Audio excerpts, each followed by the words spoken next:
Hey everyone, welcome back to another Clip Studio Paint video. So this is going to be a continuation of my Naruto drawing. So here I am going to put in the flat coloring, and I went back and made a couple changes to his face. I erased some of the lines on his face, especially the cheek, the lines emphasizing the cheekbones, because it kind of just made him look thin and sickly. So I also changed a little bit of the lips, and also I start to put in the seams lines on the pants. Like I said earlier on the first video, details is what really sells your artwork. So, but the mistake I made was I drew on the flat color layer, and when I start putting the paint down, it's gonna color over it. I won't notice that till later, but. And here I am using the curve line tool to put his whiskers on his cheeks. Again, that tool is very useful when you want to make some perfect curved lines. And I have them tapered so they kind of go from thick to thin. You can adjust that on the settings. So here I'm just grabbing the lasso fill tool and just putting the colors. I noticed I started putting the colors in the wrong spot, so I went back and changed that. So I'm just gonna skip over this. It's very boring to add flat colors, so here it is with the flat colors completely done. And then now what I'm going to do is, what I'm doing here is adding the color to his headband, and then adding the color to his dagger here. And after I finish these flat colors, what I will do is I will add a darker shade of those particular colors on a layer above the flat color layer, and this will give the illusion of shadows. Again, another thing to make your artwork really three-dimensional looking is shadows. Shadows really make things look like they have form. So here I just drew the seam lines again on the clothing, because I just saw that I colored over them when I drew them the first time. Oh, and here I noticed the little zipper down his jacket. I forgot to color that, so I'm gonna put that down. And so that should be it for flat colors. So it's starting to look more like Naruto. And so here I'll use the color picker and select the same color, and then I'll just on the color palette I'll just select the color a little lower, and then so it could be darker, just slightly darker.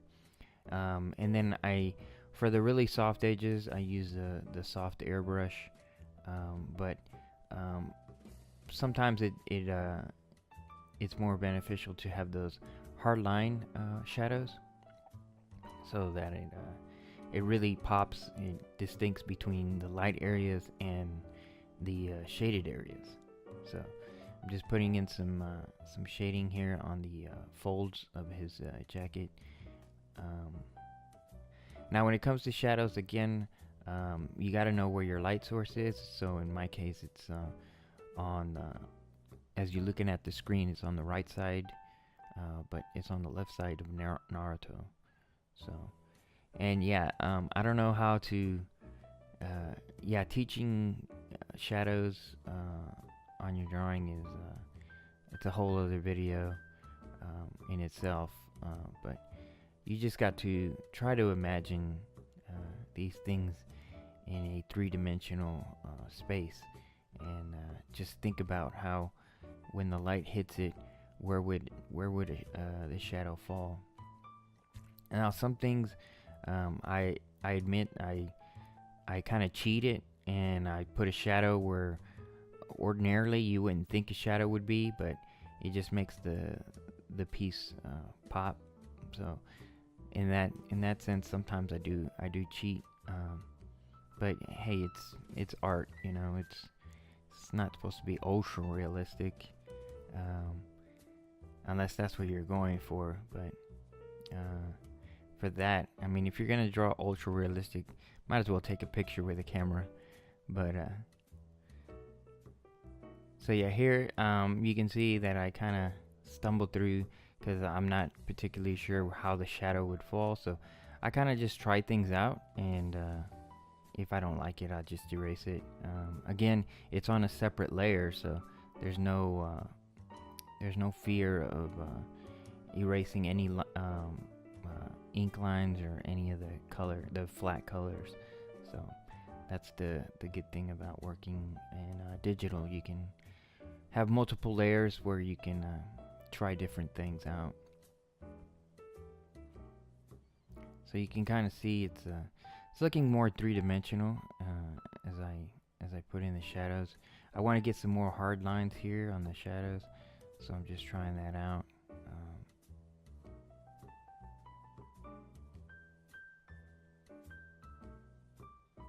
Yeah, some stuff I don't like, so I start over, and again, it's on a separate layer, so there's no worries of erasing anything other than the shadows.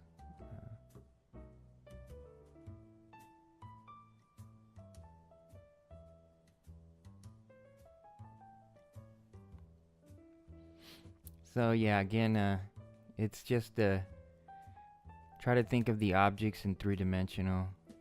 I don't know, I might do a video of how I see shadows and three-dimensional objects and stuff. Because I kind of imagine things like in a grid. I put like a grid over stuff, and then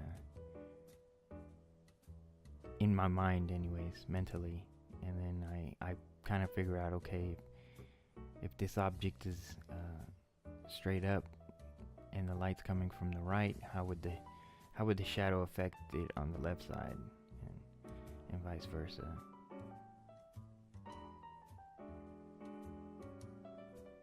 So yes, what I try to do is, you'll see that I'm using the lasso tool to make shapes on the clothing, and that's because I don't. The reason I use the lasso tool is because I don't want the shadows to be all over the place.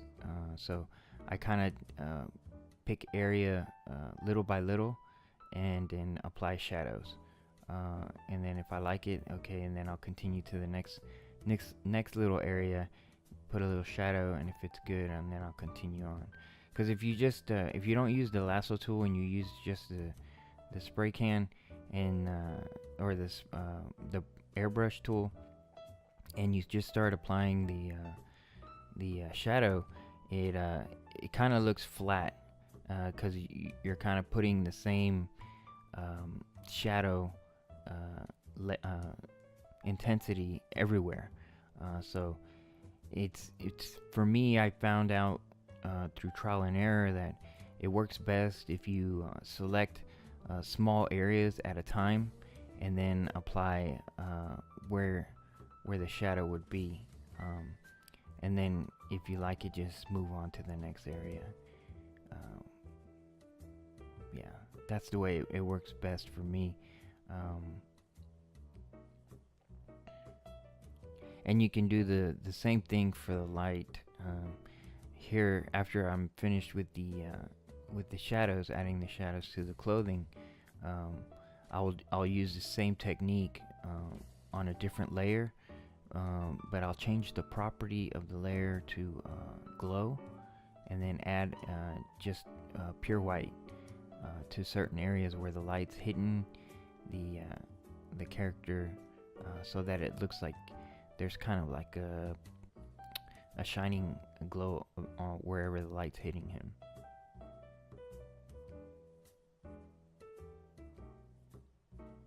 So yeah, I think I'm liking how it's turning out. And again, when I go to different areas that are different colors, even if they're just slightly different, I use the color picker to choose the flat color that the particular area is, and then I just choose a little bit lower so that the color is slightly darker.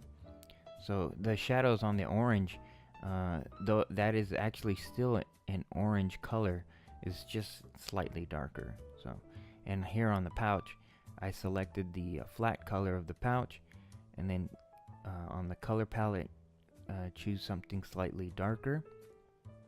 And so I found out that using black as a shadow color, it really didn't look right to me. I don't know.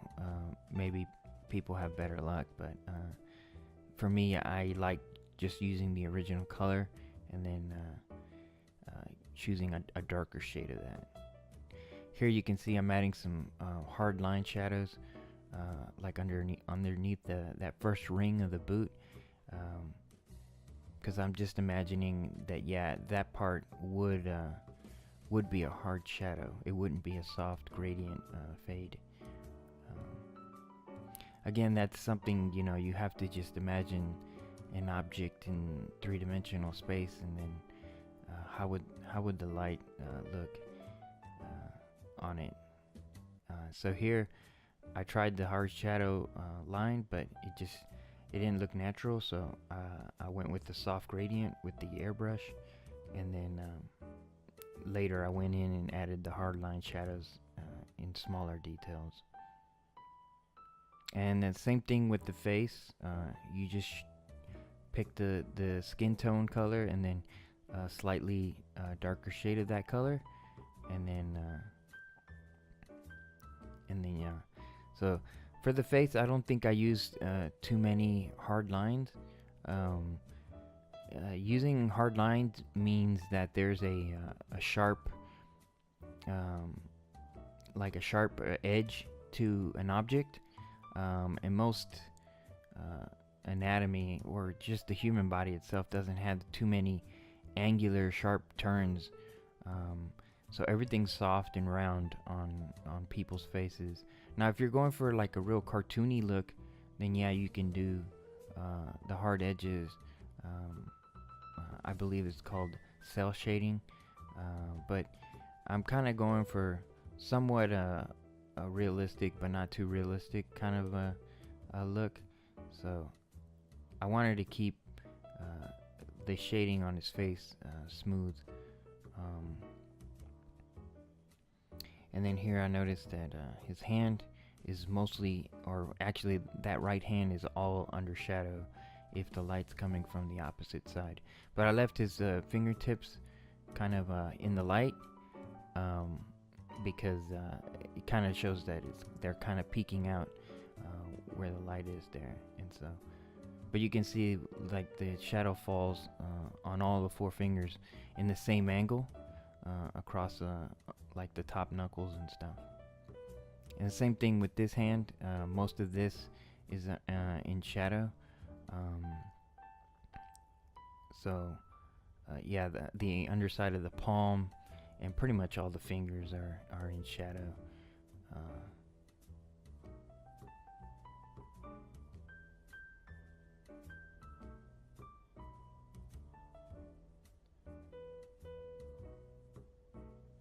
So the dagger and then the headband, I'll go back and add some really some actual blacks and whites to make it look like reflective metal. I'm not too good with doing shiny objects. I'm still kind of trying to get my head around how to make things look more metallic. But yeah, I just trying things out. Yeah, this white band here is supposed to be like a cloth, but yeah, I didn't spend too much time on that. Now here I'm just putting in like dark shading on one side, and then I'll use white on the other. So here I'm using the continuous curve tool to put a black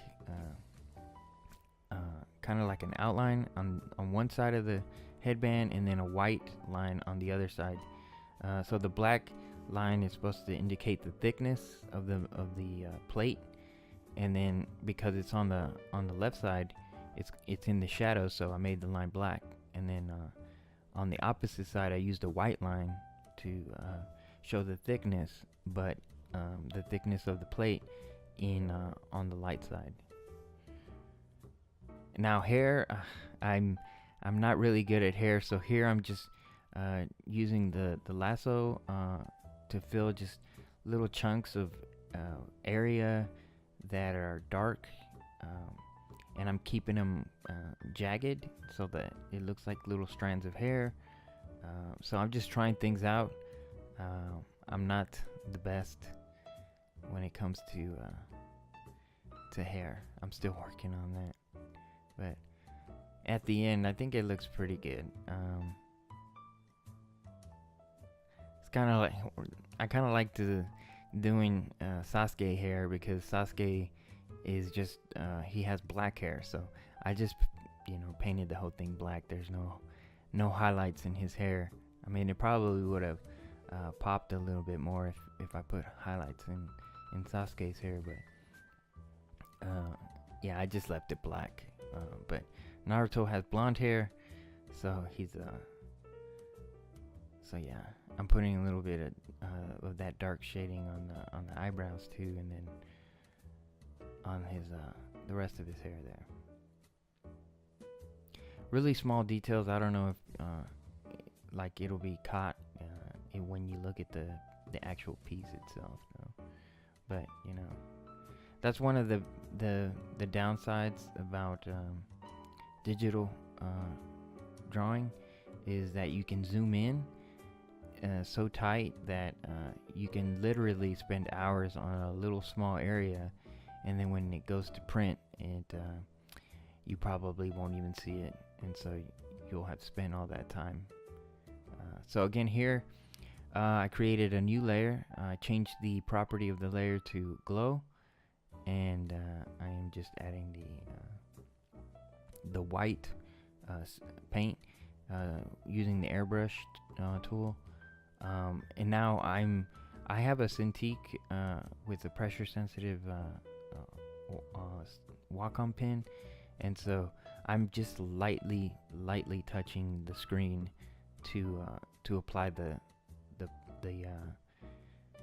white, because if you press it down too hard, the white overcomes the color, and then it'll be nothing but white.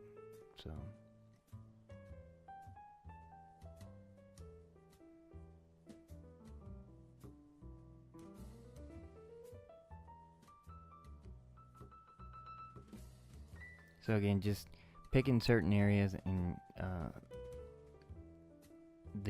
whenever there is a hard line for the light, I kind of use a blend tool to blend it out, the hard line, or I can either use the blend tool or the eraser tool with the soft eraser, and it does the same job. But here I kind of noticed that I forgot to put the dark shadow on this dark part of his jacket, so just going back and adding that. Then a little bit of light there. I don't know if the light would have hit there, because maybe the shadow of his left hand would have fallen on there, but in either case, I missed it. So adding a little bit of light. You can see I kind of undid it. I added too much light, and it starts to look white instead of the original flat color. And you don't want that. You just want to lightly touch it, give it a nice touch of white, so that it looks like just a hint of light is touching that area. Yeah, so adding shadows and adding light really makes your drawing look three-dimensional. I think that's the trick to this, making your art look like it really pops out of the page. It is very time consuming, though, going little area by little area. here I noticed that I kind of missed the shadow on his leg, and now I'm adding the light source to his boots and foot. Adding some more shadows on his toes and stuff.